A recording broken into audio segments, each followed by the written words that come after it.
The two speakers that we have this evening are on my immediate right, Dr. Rauful Mustafa from Queen Elizabeth House in Oxford.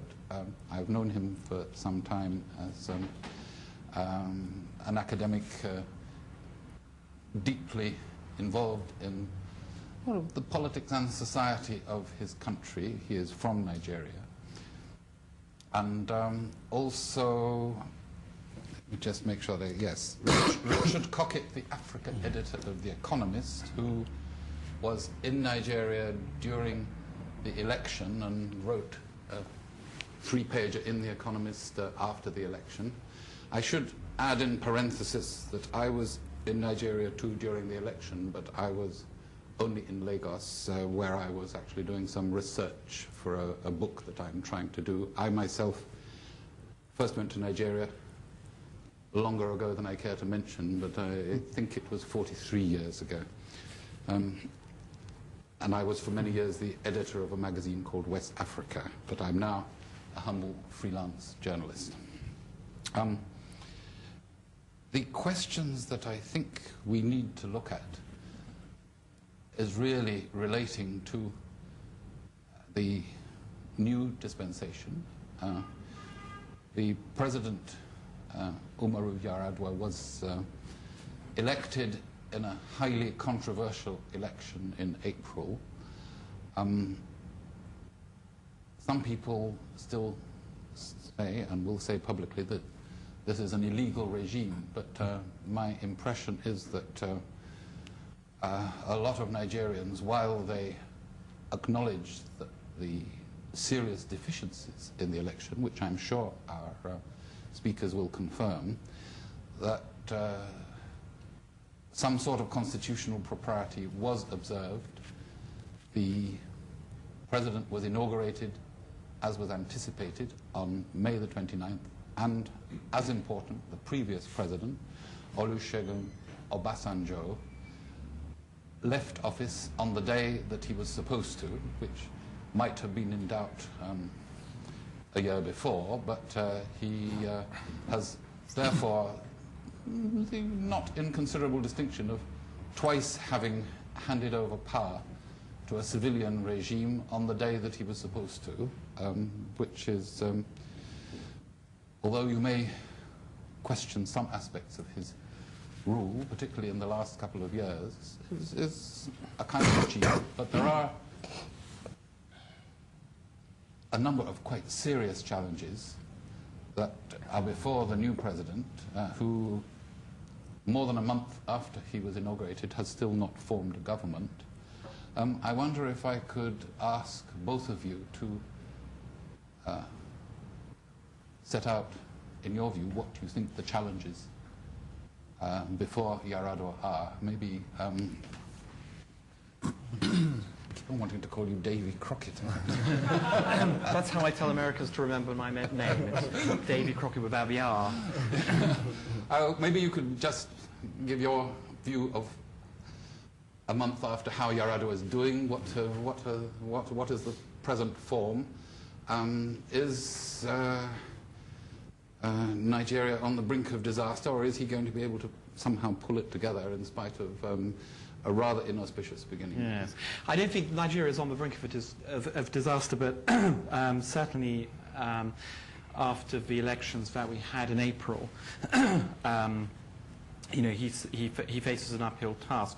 For those who aren't aware of these elections, these were both the presidential and the state and parliamentary elections on successive Saturdays in the middle of April.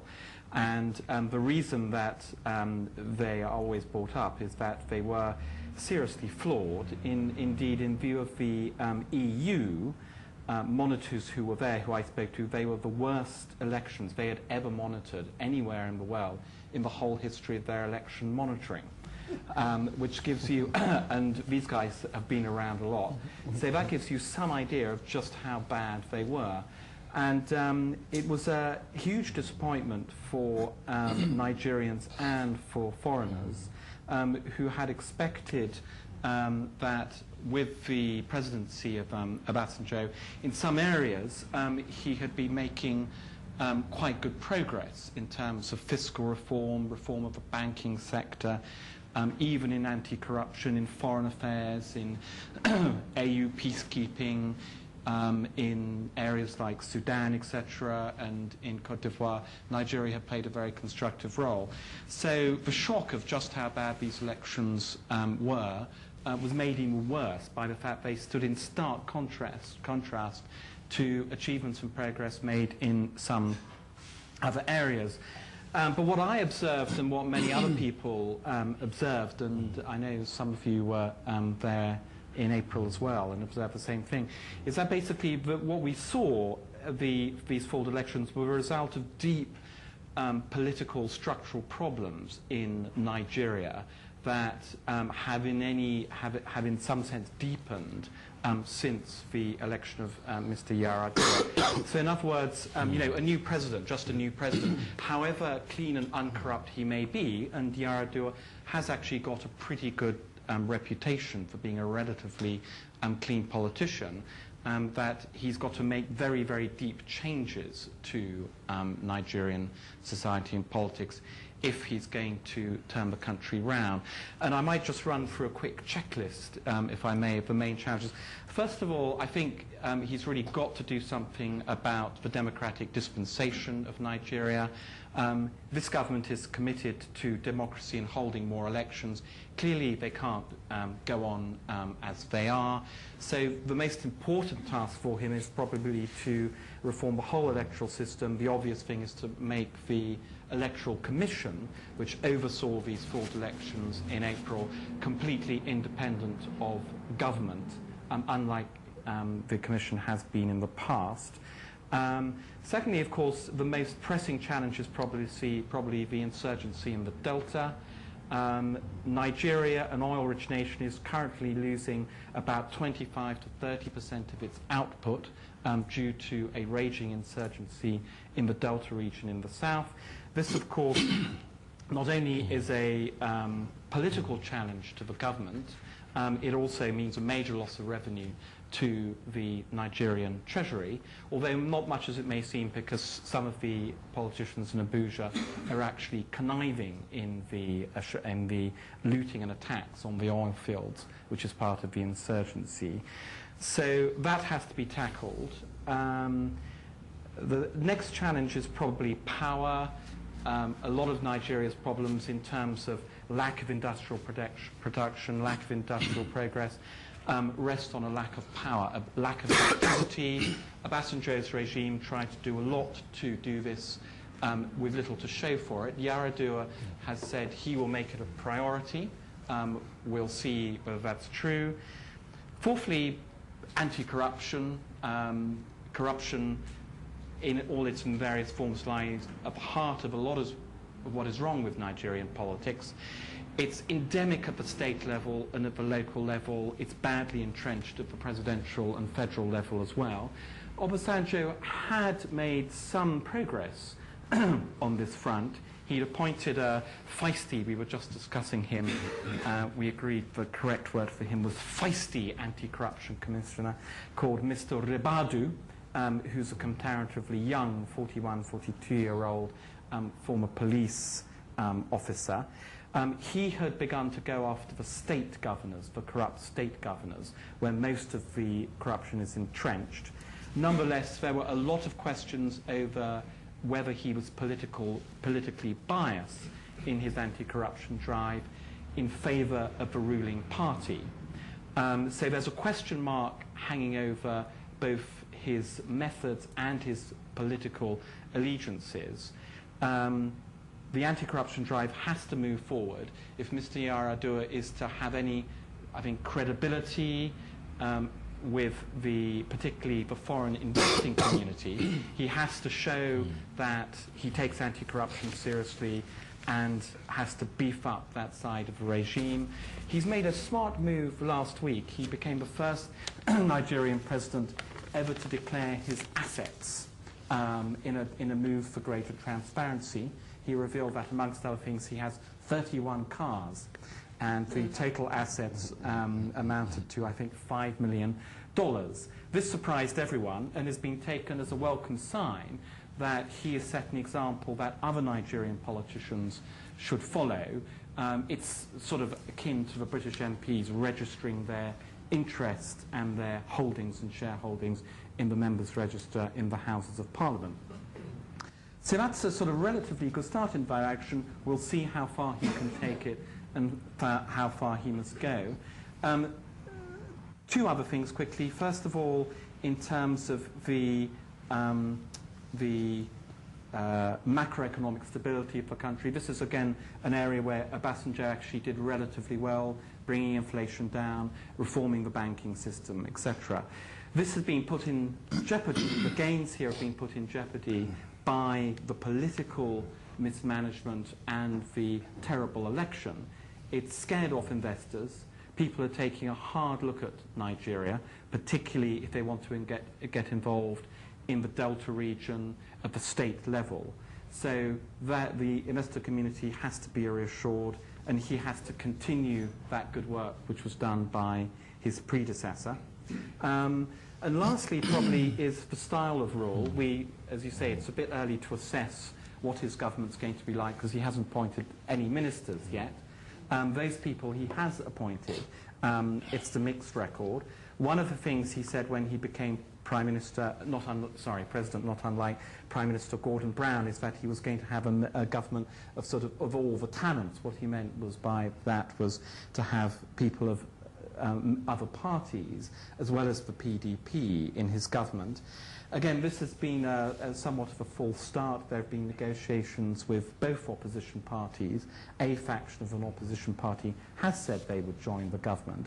And again, the next few weeks and months, as his government unfolds, we'll see whether, again, he manages to translate that promise into real action in government. So that's quite a sort of large agenda, a huge series of challenges in front of him. You know, and the insurgency in the Gulf, I call it an insurgency.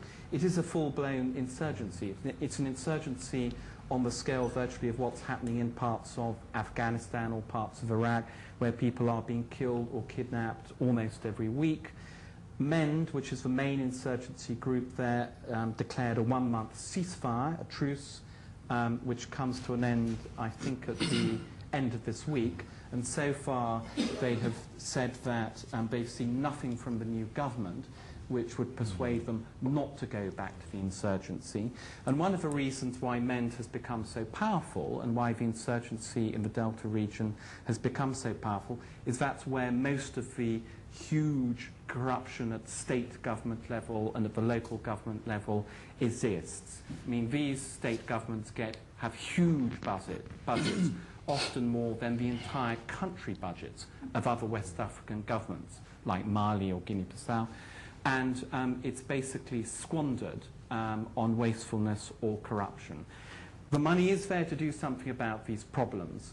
The challenge is to get the money to the people who are amongst the poorest of the people in Africa. There are no schools, no health centres, no roads, cheek by jowl with some of the most fabulous lifestyles anywhere on the continent. In Port Harcourt and River State. So the gross inequalities there, the gross wastefulness, the gross corruption just breeds the sort of insurgency we have in the Delta region. You know, the problems are very obvious there. The analysis most people agrees on. The question now is, does he have the political will to address it and actually do something about it? Yeah. Thank you, Richard.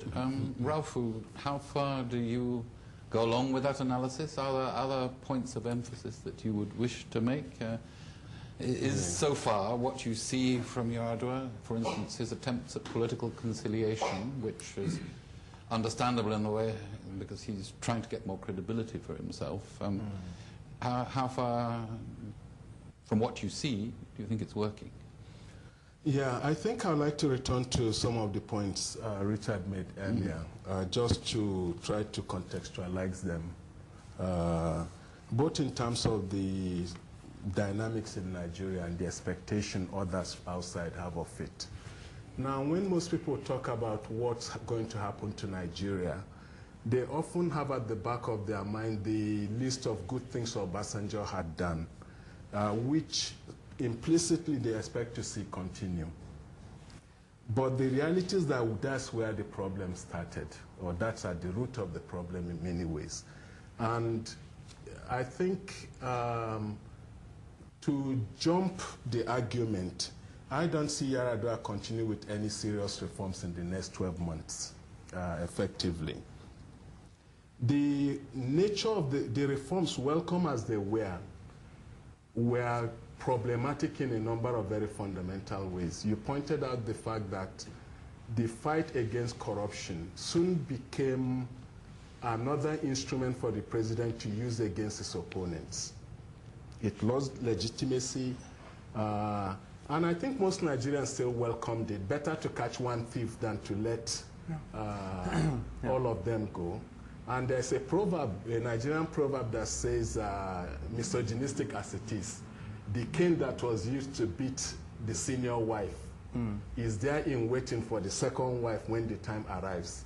So in this particular instance, if you don't, the cane that Obasanjo used to beat his enemies would be available to any of his subsequent. So the anti-corruption regime was quite problematic, extremely selective. The reforms themselves managed properly the macro economy, but they failed to develop any social component. And there was no buy-in, even amongst the business class, outside of a very narrow group, which Obasanjo was consciously building up. So you have an economic reform with checking the trade, foreign reserves and all of that, and huge sections of the population still wallowing in poverty. Yep. Basically, Nigerians didn't believe in those reforms, and they actually saw what Obasanjo was doing as a problem for them. And they clearly have no expectation of the continuation of that. But where the reforms also then form the foundation of our current problem is that the sort of accolade Obasanjo got in the international system, the debt forgiveness and all of that, he gradually saw himself as the only person who can govern that country. And therefore, the constitution had to be changed to write in his continuing role in power. He smashed and rebuilt his party. It's precisely the so-called kudos he got from the reforms, painful as they are to the majority of the country, and corrupt as it was selectively to his own, towards his own allies. And the problem with the elections, YarAdua, for instance, never said he was going to run for president. He came up a month before the primaries. All those who were leading contenders were forced to resign. That was within the party. And within the country as a whole, they carried out a charade which they called an election. So Obasanjo imposed YarAdua because the various things Obasanjo has done in the context of that reform, the shady privatizations, the wholesale sell of oil blocks to cronies, he needed somebody, once he wasn't going to be in charge, he needed somebody he could trust to defend the system. Now, there is therefore a logical connection between a reform which did not convince Nigerians that it was in their benefit and the hubris of the president who so pretended that supported, it must be said, externally, and what he then subsequently did in terms of imposing a candidate on his party first and on the country. Now, given this trajectory, one would have thought if Obasanjo stepped out, went off maybe to Germany or wherever, and you can then talk of YarAdua picking up the pieces from there. But it's not as simple as that either. Because when Obasanjo left, he changed the rules governing the party. When he was president, the presidency was a different institution. The party was a different institution. He said he was elected by the country. He was responsible to the country. He had to carry out his promise to the electorate. And where the party dictate contradicts his obligation to his constituency, he was at liberty to ignore the party. Now, when he was leaving office, he changed all those rules. He is the only person who can be the head of the party. He is described in the rules as the conscience of the party. They make all the policies. The governments elected under the party are obliged to implement those policies. And all of the elected officials were forced to sign bonds of allegiance and intention to carry out whatever dictate is coming to them. That is where the problem will come. Nobody knows what Obasanjo's exit strategy really is. Is he hoping to keep YarAdua there to manipulate him, i.e. continue with his expectations of power, but now through a proxy? Or is he trying to protect the ill-gotten loot and mistakes and enemies he has made? I think that's a critical question. If he wants YarAdua to protect him, from every indication, I think I will protect him. If he wants to manipulate YarAdua, then we are not really talking about reforms. Those are out of the window. We are talking about basic stability in the system. Can I pursue you a little bit more? Because the immediate problem does appear to be what to do about Obasanjo. If you will recall, I think it was in an interview he gave to the Financial Times, he said that the king, when there is a new king, the first thing he does is to get rid of the kingmaker, and in which case he was going to go off to his farm. But he clearly is showing no intention of that at the moment, having just made himself the chairman of the board of trustees of the party, and elbowing out someone who had been his ally, Aneni. This is something that YarAdua, sooner or later, is going to have some kind of confrontation. And the question I would be interested to know is, could possibly the judiciary, which has been apparently flexing some newly independent muscles, particularly in the run-up to the election, when they were consistently finding, for instance, in favor of Atiku, could the judiciary be on YarAdua's side in this, or generate the independence of the judiciary might play in his favor, as it has already done in a number of states, where one of Obasanjo's cronies and close allies, Uba, was removed by, well, the courts found that the governor who had been there, Peter Obi, was in fact, could lawfully carry out his full term because he'd only come in a year before. And this was received with considerable rejoicing in the anti-Obasanjo camp. And indeed, I was told that as soon as YarAdua heard the news, he said, "I want this implemented immediately," which is an indication that he is clearly aware that this man is his problem, and his first immediate political problem. I'd like also to push both of you on the this question of conciliation, although in a way it relates also to whether the judiciary are going to come up with some more independent judgments to do with some of the governor's elections, which were clearly fraudulent. Might we see one or two more Obasanjo allies being removed?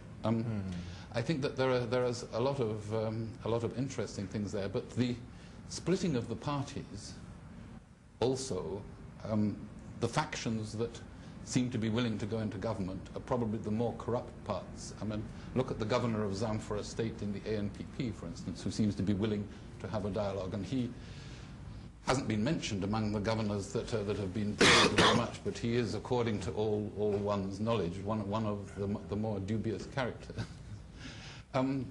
These points are both interesting politically for how YarAdua is going to immediately survive. Yeah.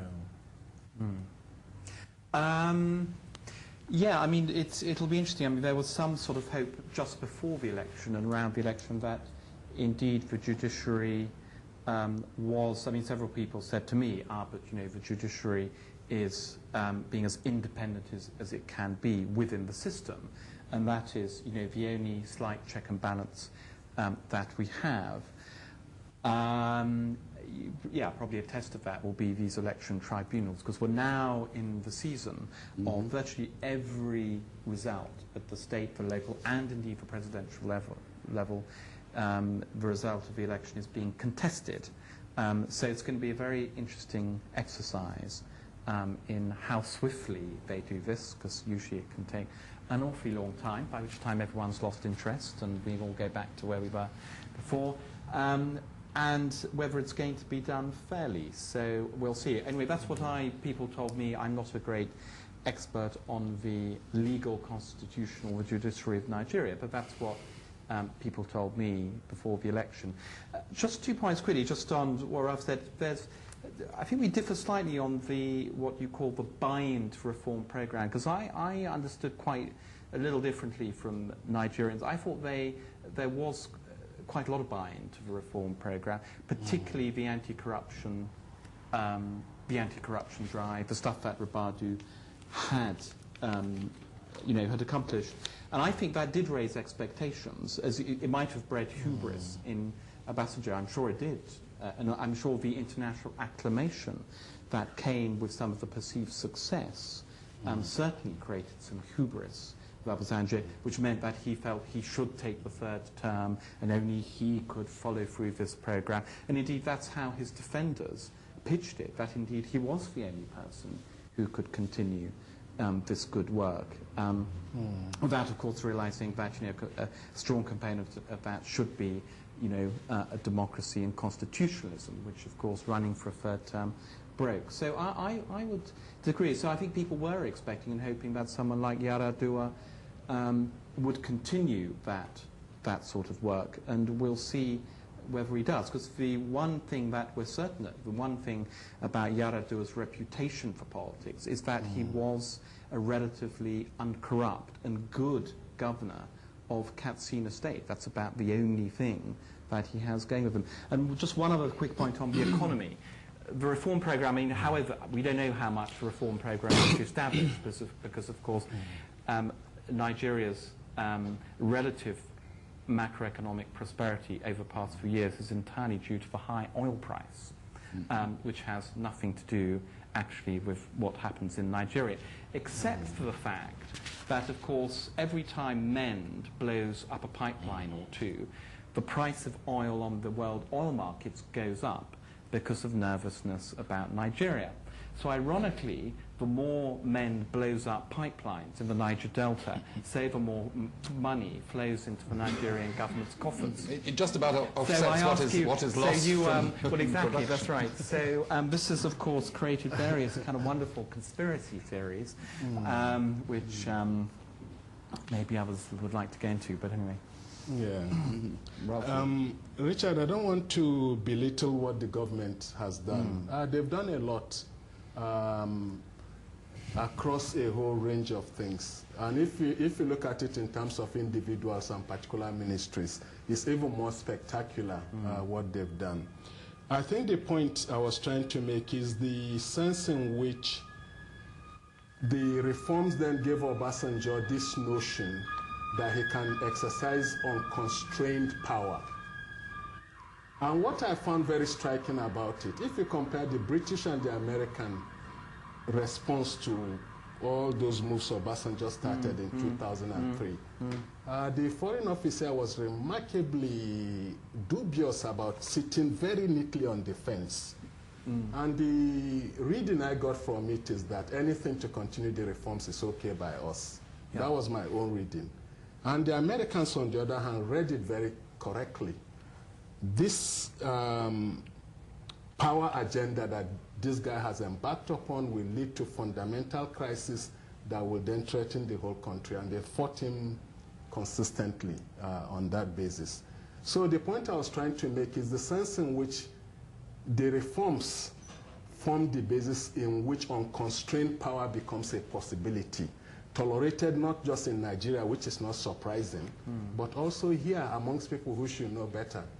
That's the point I'm trying to make. To then expect that all of that will happen and he will impose YarAdua and then we'll go back to business as usual has misread what the reforms were all about, what was going on there. And in terms of the buy-in, clearly the changes that have happened in Nigeria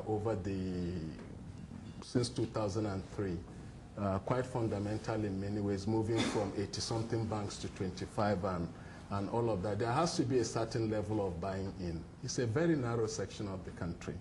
And it's also a politically biased section of the country.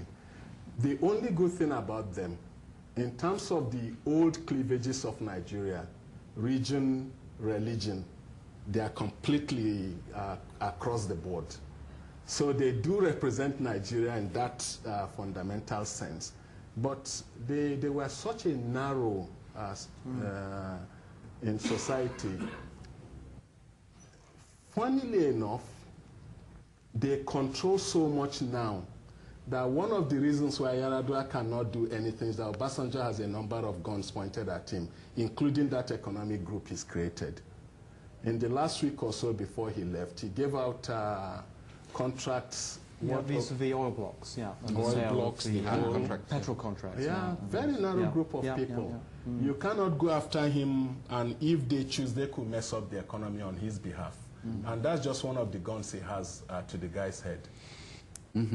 But if I can come back to what you said about YarAdua and anti-corruption, you seem to feel that he wasn't going to do anything certainly for a year or two, while the expectations are that this is going to continue, both domestically and internationally, that we want anti-corruption to continue. It's both popular domestically, but also it goes down well with the donors.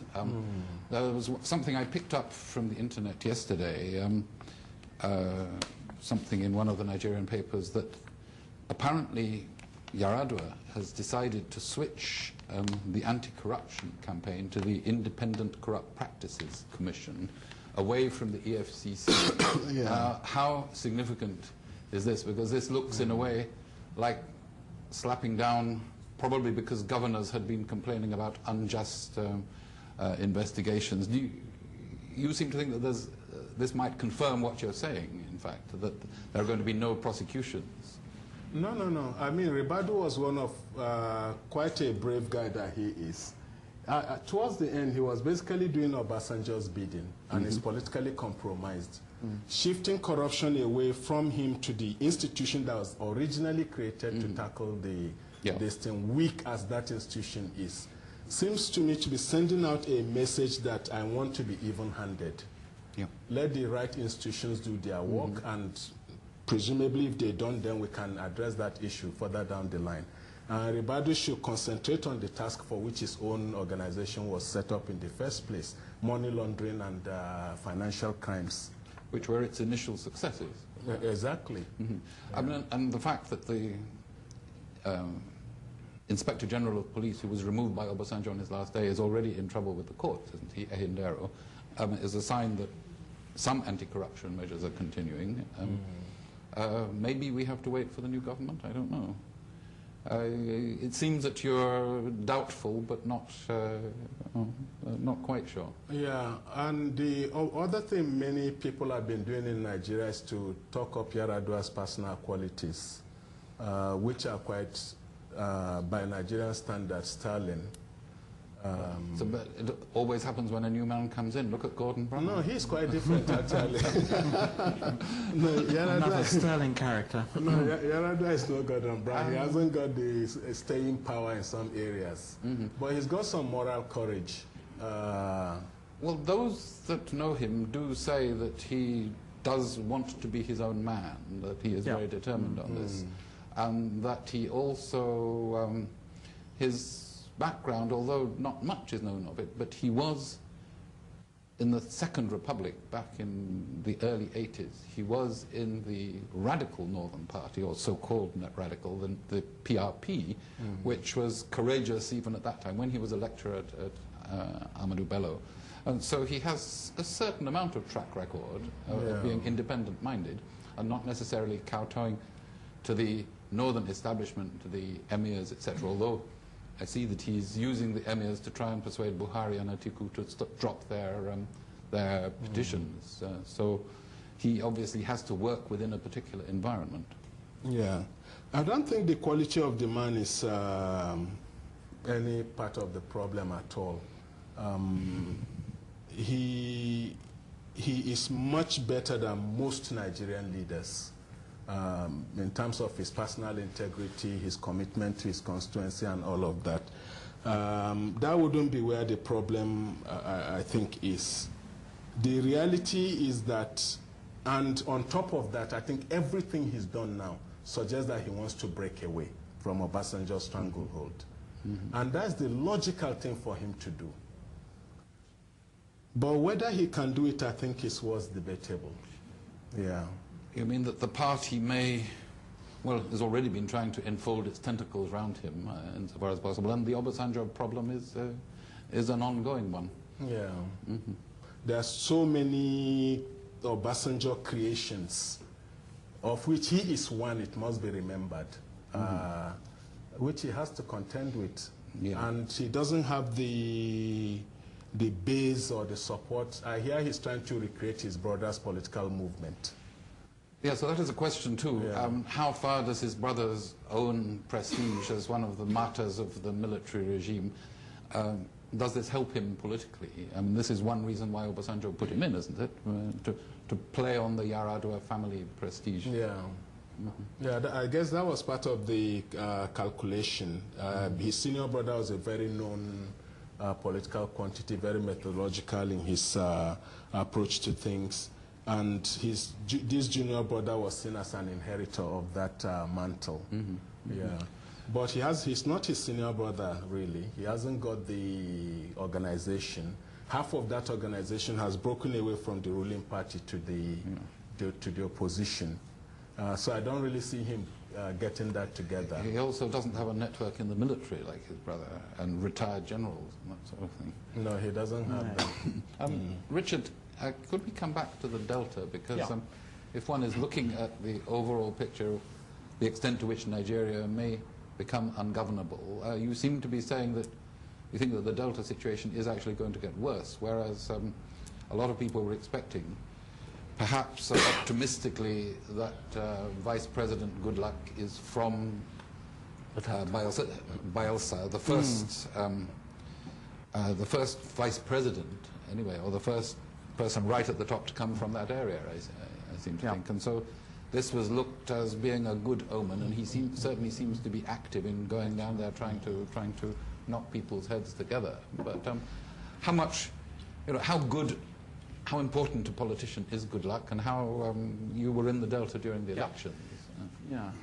Yes, and it was terribly bad in the Delta. I mean, this is the strategy was to appoint a vice president, Goodluck Jonathan, who was from, as you say, ex-governor of one of the Delta states, Bayelsa, and the promise was that he was the man who would now negotiate with these elements in the Delta and try and hammer out some sort of development plan for the Delta, which would satisfy the demands of the people in the Delta. We haven't seen much of this yet. I mean, Obasanjo made gestures in this direction as well. I think he promised some sort of 20 million or some figure plucked out of the air, 200 million development plan on paper, which we didn't see much either. And it must be one of the, it's a crucial question. Can YarAdua deliver on this? Can Goodluck Jonathan do anything about this? The early signs, I must say, are not promising.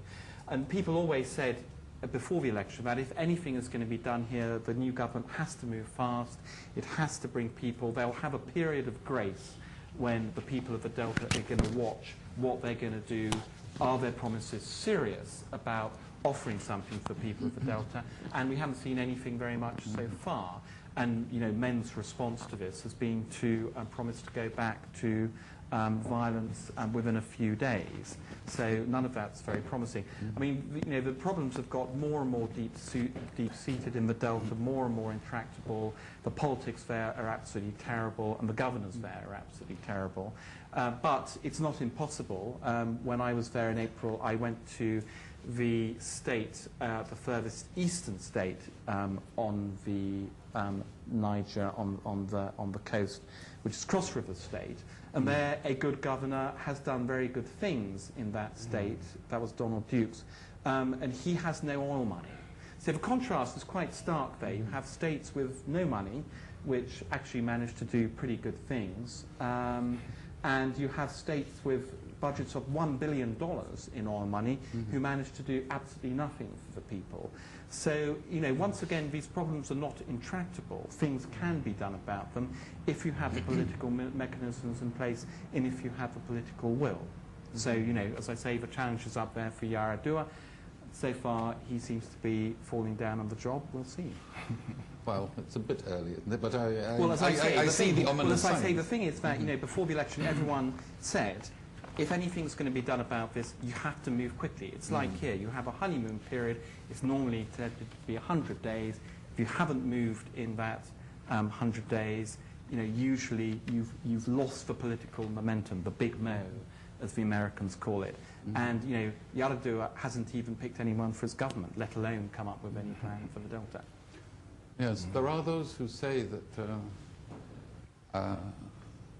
the Delta insurgency could, because it is located to one particular region, it makes it a bit different from Iraq, that it could carry on. I would have thought the analogy was more with Chechnya or somewhere like that, that Nigeria is a big enough country to be able, like the Russians have lived with Chechnya and go on. I would say that's a very dangerous way of approaching it, because again, what was obvious during the election is that the politics, and other people here witnessed that, that the dreadful politics of the Delta states was leaching out into the other states. It wasn't being contained. In fact, what's happening is that people were looking at what they could get away with in the Delta and saying, we can do a bit of that as well. So, the problems of the Delta and the terrible elections and the electioneering, the fraud and the corruption and just the outright violence, really, was actually leaching out from the Delta rather than being contained. So it's now not only a problem for the Delta, that sort of it was Ribadu who called it gangster politics, is now leaching out of the Delta into the rest of Nigeria. So I would disagree with that. But on the whole, Nigerians, non-Delta Nigerians, tend to be terribly unsympathetic to the Delta, saying that all this money has been put in already. Yeah, especially Northerners, yes. Yes, but not only Northerners. No, not only Northerners, but especially. Yeah. And that the governors that you mentioned that have the conspicuous extravagance, say, in the River State, and the ex-governor of Bayelsa with his 27 overseas properties. And the astonishing is that the still are on his side, saying we want him released from prison, that we don't mind his corruption, he's one of ours. So there is a real... Well, exactly. I mean, this is it. The politicians are deeply implicated. Indeed, they're coordinating a lot of the violence. I mean, a lot of these people work for politicians. So, they are absolutely intertwined here. And it's all, you can't, align people up on sides anymore in the Delta states. And that is why the problem has become so deep and so intractable. Ralph, what is your take on the Delta? Because it is one of the big problems. And is there any solution that's going to be in sight? Or is it something that is going to help make Nigeria more ungovernable? Yeah, I think to some extent both of you are right. The corrupt electoral process we saw this year in the rest of the country were tried in 2003 in the Delta and then sipped out to everywhere else. But on the other hand, most Nigerians can live with the Delta keeps boiling to the extent that they don't take it outside.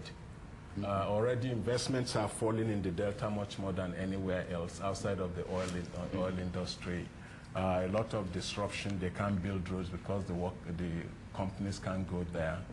So people are prepared to kind of keep it there so long as they don't carry the campaign to Lagos or to Abuja or something like that, which would be the logical thing. And if they were to go down that route, I think then you are going to have a very, very repressive response, which will be in nobody's interest at all.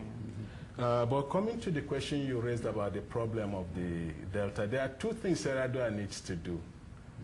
And both of them, I really don't see that he has the basis to do them.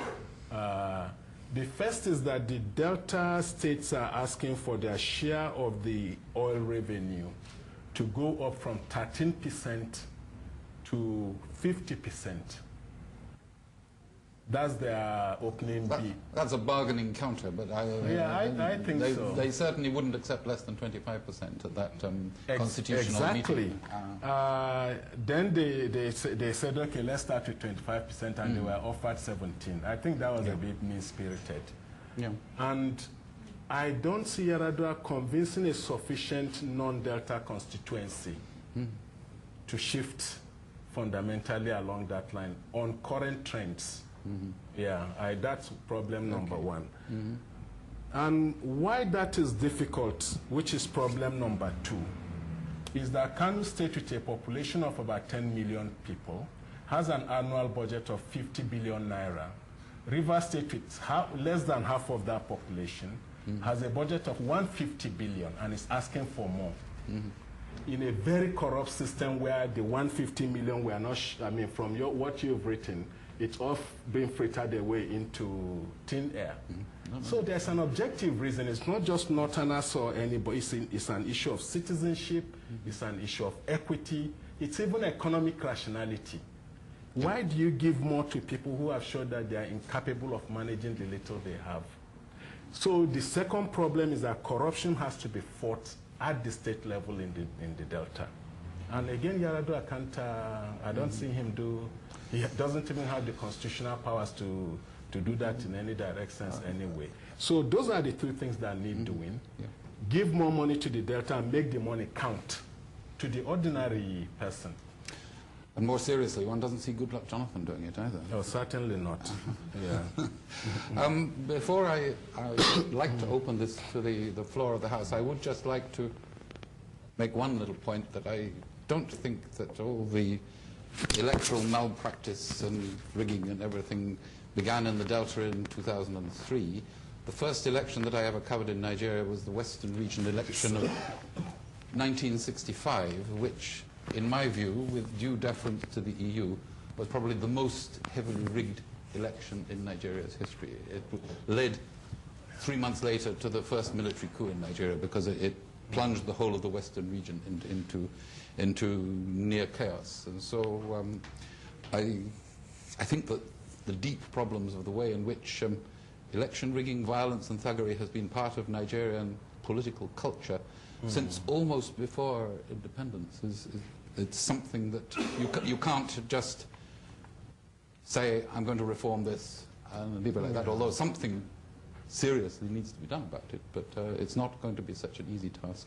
But I hope you don't mind if I disagree with you on this particular point. Okay, no, please. Yeah, because we're not here to present a bland front of unity. No, absolutely.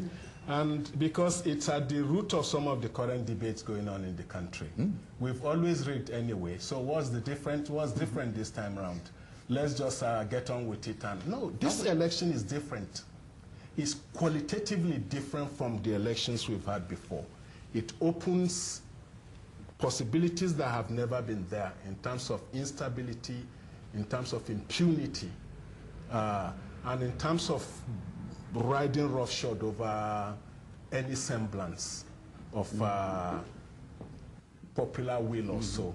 If elections should mean anything, there has to be a connection, no matter how vague, between what the people want and the officials and the policies that are governing over them, even in countries like Nigeria. Now, before 2003 in the Delta and 2007 in the country as a whole, everybody rigged in Nigeria, that's true. But at the end of the day, there was a vague correlation between the result and the objective or subjective reading of what the wishes of the people were. And not in 1965. In the West. Not in 1965, yes. In the West. But even, you mean in the Western world? Well, in fact, Western perceptions of Nigerian elections are very different from what it is on the ground. Okay, let me finish. There are two exceptions to the rule I'm going to make. Yes. One was 1965 in the West. The other was 1983 again in the West. Yes. And they were both followed by violence on a massive scale. Yes. Why should this one be different? Yeah, that's in fact, if we follow logically the historical correlation of things. Before you needed a social base even to rig. You needed maybe 20% of the electorate and then you blow it up to 45. What they did this time round, elections were not even held. Well, the same in 2003. Yes, in the Delta. In the Delta, yes. In the Delta, and then that's what they punched the figures into the computer. Yeah. All. But there was still similar electoral malpractice on a very high scale in somewhere like Edo State, Ekiti State, Ondo. You know, there was a whole. The PDP attempting to impose itself in some of the Yoruba states went down very badly, but there has not been the sort of prolonged violence that there was in 1983. So anyway, this is an argument we can carry on. I think it is time that we had some questions from the floor. There's one here. Could you identify yourself, please? My name is Megan Rowling. I work for Reuters AlertNet, humanitarian website. I'm just wondering, besides tackling corruption, what can be done to reduce inequality and tackle poverty realistically? And if that doesn't happen, what are the prospects for more violence breaking out in different parts of the country? Because even though it's often said to be along religious lines or ethnic lines, often it's about economic grievances and political issues. And secondly, periodically there's talk about foreign boots on the ground in the Niger Delta, specifically the US. Do you think there's any realistic prospect that that might happen? Over to you, Rich, first of all. US boots? Sorry, that's the second part of the question. The US have got a naval base down, but I've never heard of. You mean the US Army kind of landing on the? I've never heard of that. I can't see it happening. But you know, they have armies of security guards for anyway. So, I don't know.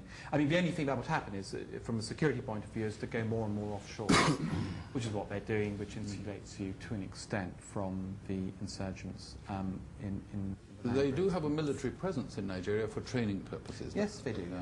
Because you can see them even in Sokoto and places like that. Particularly in the north. But not in the Delta as far. And inequality, well, you know, Ben Rawlins-Vey had his hand up. He's Human Rights Watch. He can tell you all about inequality in the Delta states and, you know, what could be done about it. I mean, all I'd say very briefly is that, you know, the tragedy of Nigeria is that unlike so many African countries where the people are very poor, Nigeria has more than enough money of its own to do something about it, and yet 70% of the population live on less $1, the equivalent of $1 or less a day, and more than that in the Delta. So, you know, but I'd say it's in Nigeria, it's above all a political problem, not an economic problem. Ralph, do you have anything to add to that? Yes, I think apart from fighting corruption, there needs to be systematic investment in infrastructure, education, health, the things that would make it possible for ordinary people to get involved in this so-called economic reform and actually produce things rather than just selling. And that's something that Nigeria has systematically failed to do over a very, very long period of time. If you look at the concern with ethnic inequalities, what the Nigerian state's policy has been is to try to balance this in political appointments, in bureaucracies, but never in terms of the social indicators. So the differences in educational access keeps leading to differences in the production of elites, and then you just try and manage it at that level. So I think there's a need to pay very close attention to social policies more than has been done so far in the country. And that should be a good complement to the money, a good thing to do with the money saved from corruption. One question over here. My name's Ben Rawlins from Human Rights Watch. I was also with Richard in Niger in April. My question is for Ralph. You mentioned about YarAdua not having the same sort of relationship with the army as his brother. I wondered if you could say a little bit more about the fault lines within the army and how it breaks down between YarAdua and Obasanjo. Because I mean, there were some rumblings here and there before the elections, and there's been some discussion here about, the apparent lack of widespread violence. But that vacuum could easily be filled quite quickly if there is a sniff of instability, or if the discontent rises. And just in connection with that, I'd like to mention that there's a forthcoming study from Human Rights Watch and John Hopkins which tracks 11,000 civilian deaths since 1999 in intercommunal, political and ethnic violence across Nigeria. Now, I mean, that's widespread violence by anybody's measure, and it's important to keep those numbers in mind. I mean, this hasn't been, the peaceful, rosy administration that Obasanjo likes to be remembered. Yes, the question was thrown at you. Yes, I think the situation in the military is yet another instance where a good thing was used as a weapon, as it were, against the country. Because one good thing Obasanjo did immediately he came in was to tame the military by removing all the political officers and trying to encourage some reprofessionalization and retraining.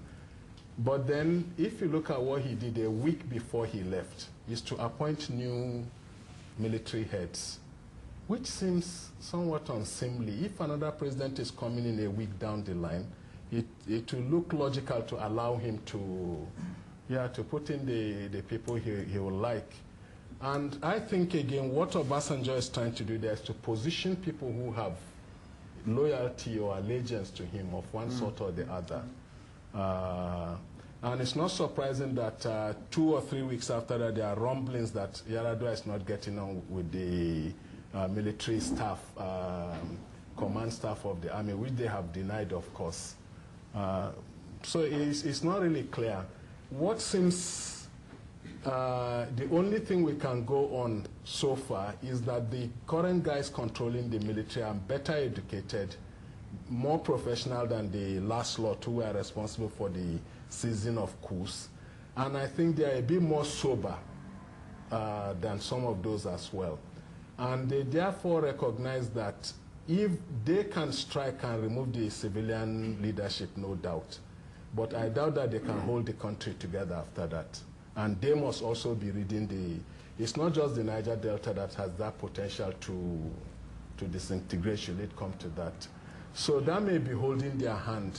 But then the guy who has just been promoted to head the forces in Darfur, about 4 weeks ago or so, did say, if there is widespread chaos, the army won't stand aside.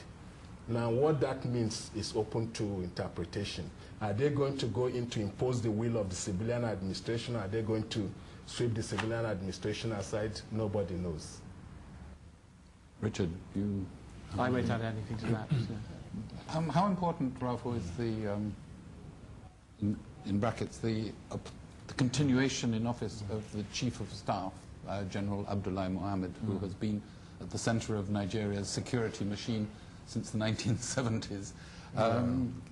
I mean, he's only one person, but he is a very significant player, isn't he? Yeah, Abdullahi Mohammed not just comes from my hometown, he comes from my neighborhood. I see. I shouldn't speak evil of... I didn't quite realize, but I should have guessed. That's okay, that's okay.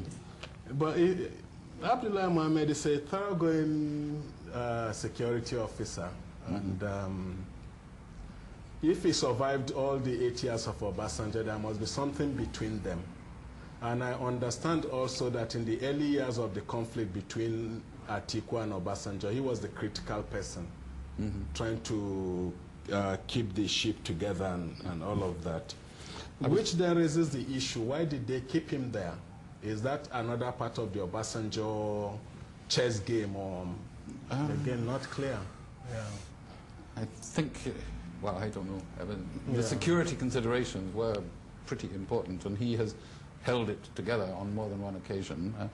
It is said that he advised Obasanjo, for instance, quite strongly against the whole third-term exercise. So he has been watching over the security of the country for a long time. Yeah. Anyway, some more questions. Let's have this one over here. David Hecht with IRIN, the UN Humanitarian News Service. One of the subjects we looked at when I was in Nigeria before the elections was the relationship between the federal system and the states. And there seems to be this difficulty that on the one hand the states seem to be endemically corrupt, on the other hand the federal system is not functioning properly, and that the proper way for a federal system to function is for the states to be, for power to devolve. It's a dilemma. How do you see this moving forward? Yeah, I mean, it's an absolutely central question to Nigeria's future. And, you know, the 36 states are there for a reason, is to accommodate the huge, you know, ethnic, political, religious diversity that exists in Africa's most populous country. The problem with that, as you say, is that the governors become kind of mini potentates in their own state, and you know, they're almost impossible to rein in. And again, you know, the Yar'Adua and the corruption drive in the last years of Obasanjo's regime was one way that the federal system tried to sort of fight back against the abuse of state autonomy. That's going to be very interesting to see how that plays. I mean, some people argue that Nigeria now has too many states and they should be shrunk, and that this massive expansion you know, was a mistake. I mean, I think originally, you know, there were 4 states, and then I think it was tripled to 12. So it's been sort of gradually expanding, and each state's using up more and more sort of individual resources. I mean, well, I don't know, Ralph, I mean, whether you feel that in any case, the federalism is reversible, that you can go back to less states, and whether that would be a good system. I mean, the virtue, of course, of the present system is that, you know, some states can prosper even if their neighbour, often just across the river, can be, you know, one of the most corrupt regimes on earth. So it means that you can at least insulate parts of this very large country from the sort of political and corrupt practices that you can get in another part of the country. That's, at the moment, that's its virtue. And I guess there is a balance to be struck. Yeah. I don't know. Yeah, I think more federalism rather than less. But a constitutional reorganization that makes the division of powers even more meaningful, possibly by reducing the number so that you have substantive units that can, you know, but there has been so much concentrated in Abuja for now that those in power have a vested interest in keeping things as it is. So really we should be looking not just at electoral reforms but constitutional reforms. It is certainly on the agenda. Yeah, including fiscal federalism to take on what the Niger Delta folks are saying.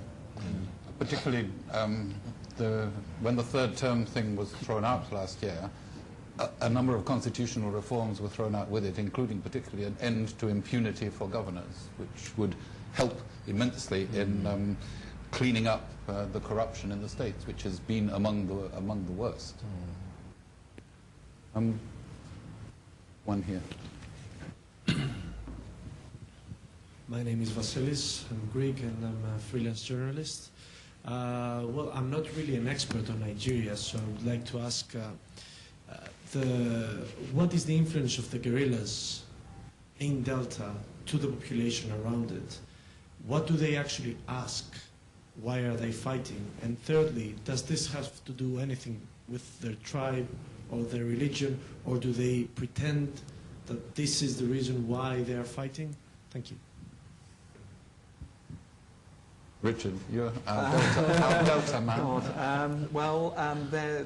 It's incredibly messy now. I mean, basically, going back a couple of generations, the whole thing started because the local people felt that they did not get a fair share of the oil revenues that flowed from those states that created Nigeria's wealth. Then there was Ken Saro-Wiwa, the death of Ken Saro-Wiwa in the mid 1990s. I mean, the thing now, though, is that it's got so out of hand that there are people, armed gangs in there with lots and lots of guns, who are fighting for virtually any cause in the name of anyone you'd care to name. There are people there who are hired by state politicians, by governors, to enforce their law, and they are hired for the election period to basically intimidate and shoot people who don't vote for them. There are your usual people who are just armed robbers now. They do the illegal bunkering, they make money from that. They are linked to the politicians in Abuja, the federal politicians, who have been implicated in the illegal bunkering, hiring some of these people to do their work for them, and it's then shipped to places like Brazil, and they pocket the money and feed it back into Abuja. So although it started off as quite a clear case, I think, of desperate measures taken by very, very poor people against utterly corrupt politicians, it's now got so muddied and so complicated that it's almost impossible to draw any neat lines anymore, and that's why it's been let to rot, this whole situation. That's why you're in this incredibly complicated mess where you are at the moment. And of course, because there are so many vested interests, there are so many people involved in the armed groups now. It's a bit like Darfur. It's almost going to be impossible to make any peace because there are so many different groups now who have almost nothing in common with each other, and there's no common negotiating front between them. Indeed, in many of the cases, it's in their best interest never to negotiate any peace because they're making so much money from it at the moment, which makes it even harder than Darfur in that sense. So it's really tricky. And the hostage-taking simply increases the perception of criminality because other Nigerians simply say, these people are criminals. Yeah, and it's not governments. I mean, the companies will pay. Well, the going rate is $500,000 per hostage. For very, very, very poor people, $500,000 per hostage, is an awful lot of money, and and so it'll go on. Ralph, would you have anything to add on that? Yeah, I think I agree with Richard on the list of the criminal tendencies. The only one missing may be the one sponsored by the oil companies themselves. Yep. And indeed the oil company mercenaries, yes, exactly. who have been going around as sort of armed thugs for 20 years, and they've done as much to intimidate and stir up anger, deep anger and resentment. And what about the grievances against the oil companies for environmental damage too? I mean, that's when I say that's a given. I use Ken Saro-Wiwa as a shorthand for all that, and that's the legitimate area where all this started. A question: which one? I think you first, before the one behind you. Hi, my name's Tristan McConnell. I'm a freelance journalist. Richard, you mentioned near the beginning that investors had been scared off by the kind of instability and the fraudulent elections that you've been discussing. Is there any real evidence of that? Because my impression was that the bar had been set so low that simply the fact that there wasn't outright civil war was enough, and it was really back to business as usual. And my impression also is that really that could be said for the donor governments as well. Yes, I mean, very briefly, I think what's happened since the election is that there hasn't been a sort of stampede to get out, but there's been a pause. So people are really taking a long, hard look at it now, particularly in the Delta, because the Delta has got so bad. the donor, I mean, Nigeria is interesting because, of course, the donor governments, actually there's almost no aid going into, there's no bilateral government-to-government aid because Nigeria is reckoned to be such a rich country, although it has 70% of its population immiserated, that they don't need aid. So it's quite interesting. The donor, what we call donor governments. DFID puts in a lot of money. I think if you look at the DFID website, their Nigeria program, it's not the biggest in Africa. Yeah, no, they do put in some money, but as a percentage of what, say, Britain or France will put into countries like Kenya, Ethiopia, Tanzania, Mali, Chad, it's actually quite small. And so, vis-a-vis the population. Vis-a-vis the population, per head of population. And so. And that means, Nigerians are quite proud of that. It means they're not sort of living off other people's aid. On the other hand, it gives the West very little leverage over the country. They have considerably more leverage in countries like Tanzania and Kenya. But having said that, of course, the West has absolutely sort of no interest in sort of pissing off the Nigerian government too much because they rely now so heavily on Nigerian oil. And they rely on the compliance of the Nigerian government in making sure that that oil flows. What is the Obasanjo record in attracting FDI, though, foreign direct investment? It's actually quite good, isn't it? Or certainly in the second term. Yes, in second, well, two particular things. Of course, oil, which is obvious, but also China. We haven't mentioned China yet. Yeah. But of course, particularly in the north, and we were all, some of us here were in Kano and Katsina for the election, and it's very striking there how the Chinese have taken over a lot of the factories in Kano, Katsina.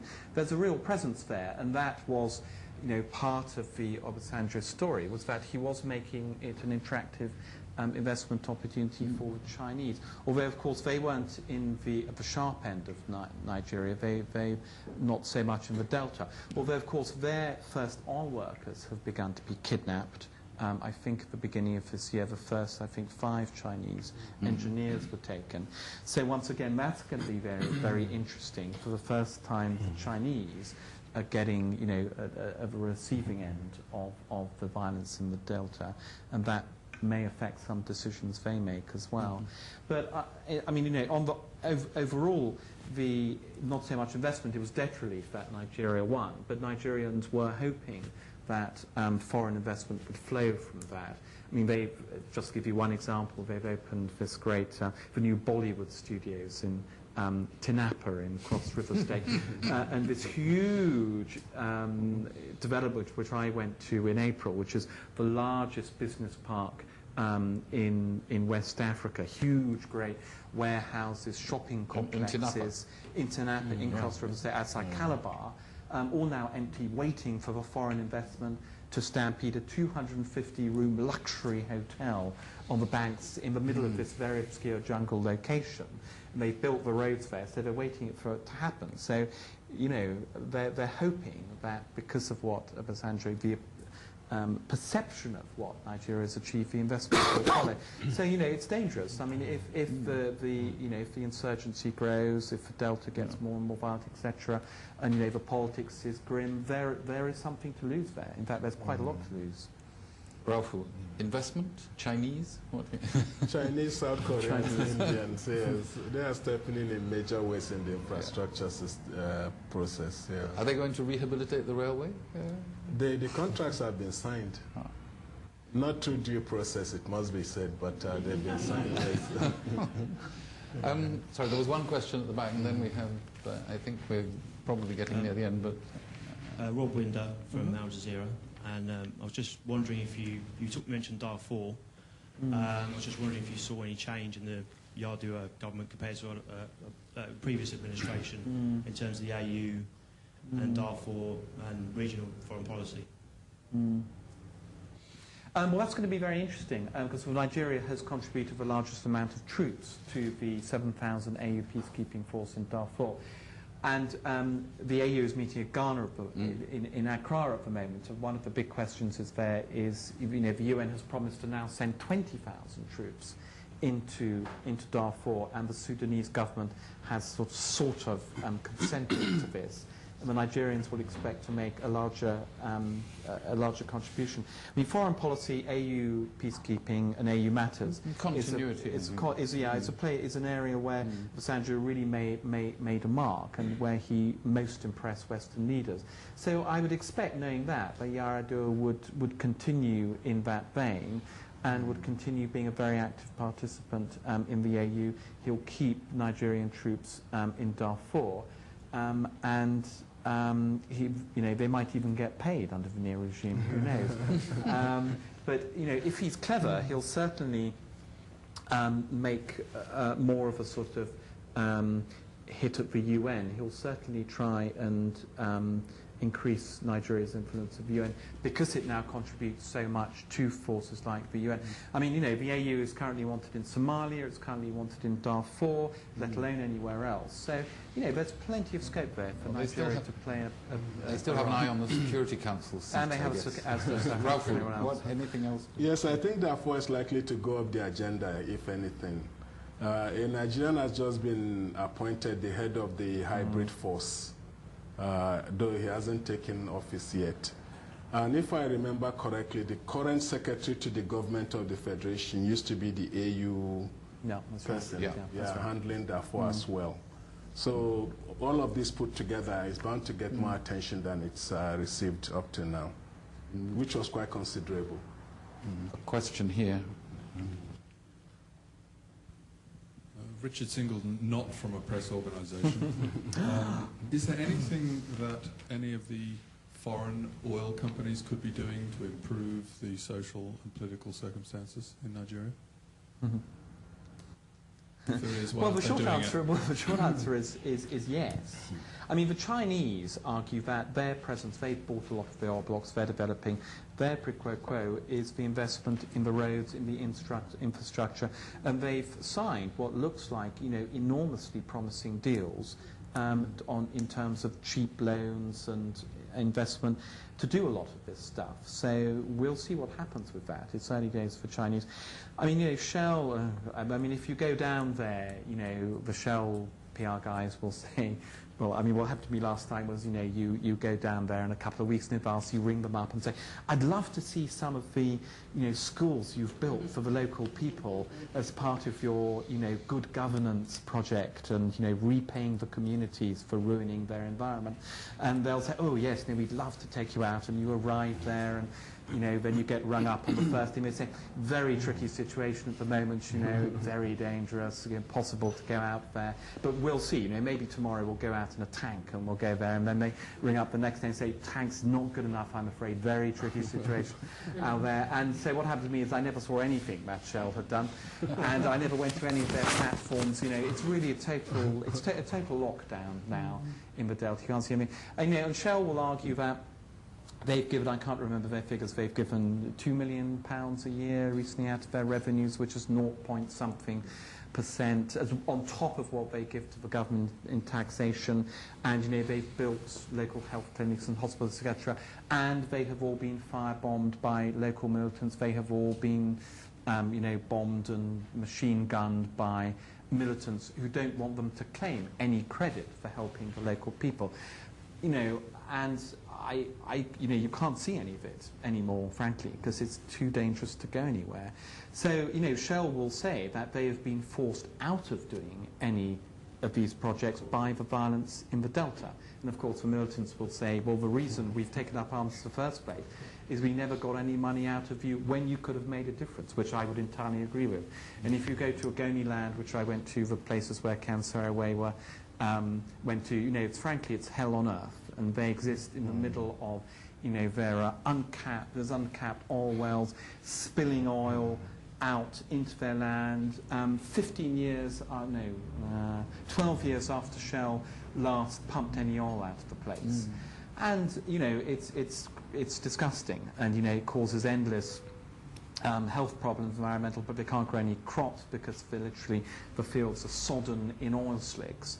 There's one statistic I read that because of the gas flaring in the Delta, the gas flaring around Port Harcourt alone has caused half of the world's total global warming CO2 emissions over the last 20 years. And if you go there, you could I mean, I'm sure that's an exaggeration, but it can't be far off. And you ask, why the hell is Shell still gas flaring there? I mean, you know, it's quite extraordinary. So, you know, that sounds like American propaganda against my country. Well, no, it's not against your country, it's against Shell. Yes. And ExxonMobil and all those guys, because, you know, they could stop flaring. But because, you know, the government won't force them the government won't enforce their own rules, because, you know, it's in somebody's interest not to, the flaring goes on. So, you know. Yeah, I think Shell is not a good neighbor, really. And that's the third plank. Federal-state relations, managing corruption at the state level. Mm-hmm. And then they really have to be a good neighbor to the people they are in the midst of which they are operating. They live in this opulent island of modern technology, 24-hour electricity, cheek by jowl with people who are living in the 13th century. I mean, it doesn't take too much to they guess. live in a sort of green zone, their own little zone in the middle of Port Harcourt, and you know, there's a sort of pothole road, and suddenly there's this immaculate lawn which you could play croquet on, which leads up to the Shell base with sort of beautiful hedges, and inside is Shell, and outside is everybody else. So, and it's not a race thing. Shell, there are Nigerian faces there as well. It's a company. All the PR guys are Shell. You know, but they've ignored the people in the midst, and those people, for them, is even more galling because those Nigerians are not of their ethnicity. So it's like a collusion between external and internal enemies coming to lord it over them. And they've done this for years. When they reach out, they started bribing chiefs. And that's why the Ogoni conflict hit the fan when they killed the so-called vultures, they call them in the Delta. I think Shell should be a good neighbor for all that means in terms of the problems of that area. You don't expect them to solve the impossible infrastructure, and but they should be seen to be doing something meaningful rather than picking notables to put money in their pockets and claim that they are doing community service. Good. Well, I think that we'll probably come to an end. I seem to feel the questions are exhausted anyway. Do you have any last word, either of you? No, I think it's good to end on Shell. Okay. Ralphu? No last word. I think the only last word I have is that this has been quite an interesting and illuminating discussion. I'm not sure if we have got any closer to how ungovernable Nigeria is, except a lot of the problems have been spelt out in greater detail, but it still seems to me about YarAdua that, as Chou En-lai said of the French Revolution, it's too soon to tell. Okay.